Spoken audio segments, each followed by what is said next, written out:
মাজুলী গাঁৱৰ আমাৰ 1 number boring. এই বৰিংটো বিগত 17 চনৰ অক্টোবৰ মাহৰ পৰা ষ্টাৰ্টিং হৈছিল। সেই দিনৰে পৰা আমি ৰাইজে এই বৰিঙত পানী খাই আহিছোঁ।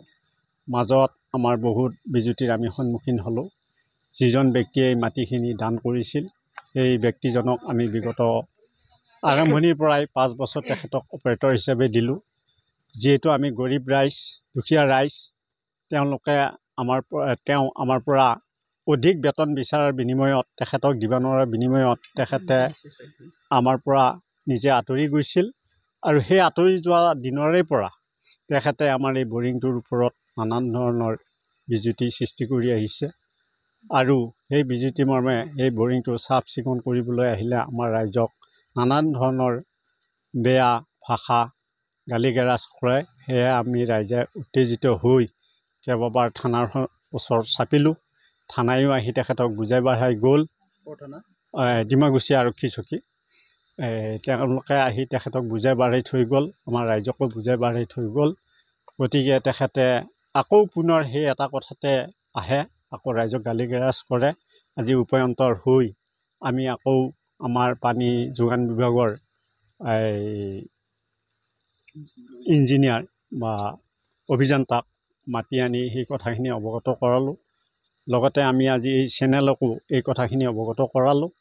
গতিকে ইয়াৰ ভিতৰত বিগত দিনত তেখেতে আমাৰ অপাৰেটৰ হৈ থকা সময়ত আমাৰ ৰাইজক বৰিংটো তেখেতে চলাই থকা সময়ছোৱাত আমাৰ ৰাইজৰ বহুদিন পানী বন্ধ কৰিছিল।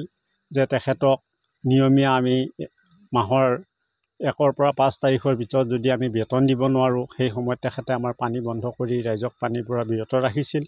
আৰু তেনেস্থলত আমাৰ ৰাইজে বহু হাৰাশাস্তিৰ সন্মুখীন হৈছিল। গতিকে সেই আৱেগত আজি তেখেতক আমি অপাৰেটৰৰ পৰা বিৰত ৰাখি অন্য অপাৰেটৰক দি আমি আজি পানী চলাই খাই আছোঁ।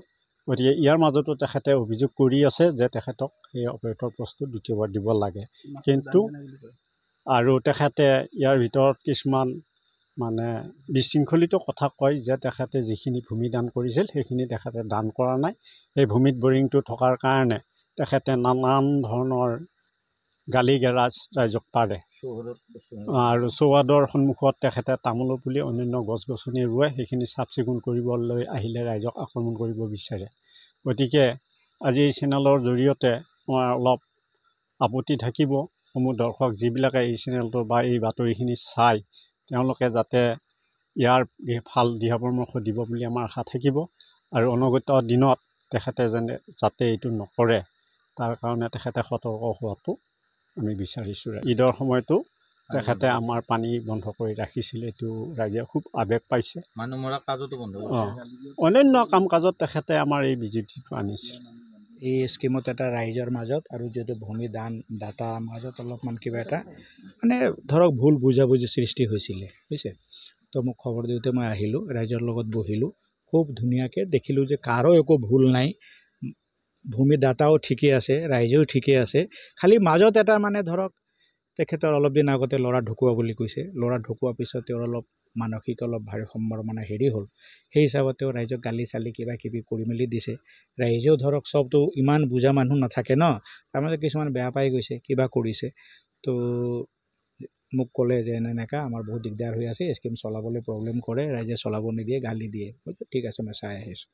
ৰাইজৰ লগত বহিলোঁ, বহি গম পালোঁ যে দুজনৰ লগত কথা পাতিলোঁ, বৰ ধুনীয়াকৈ মিলামিলি হৈ গ'ল। কোনো এটা ডাঙৰ কথা হোৱা নাই।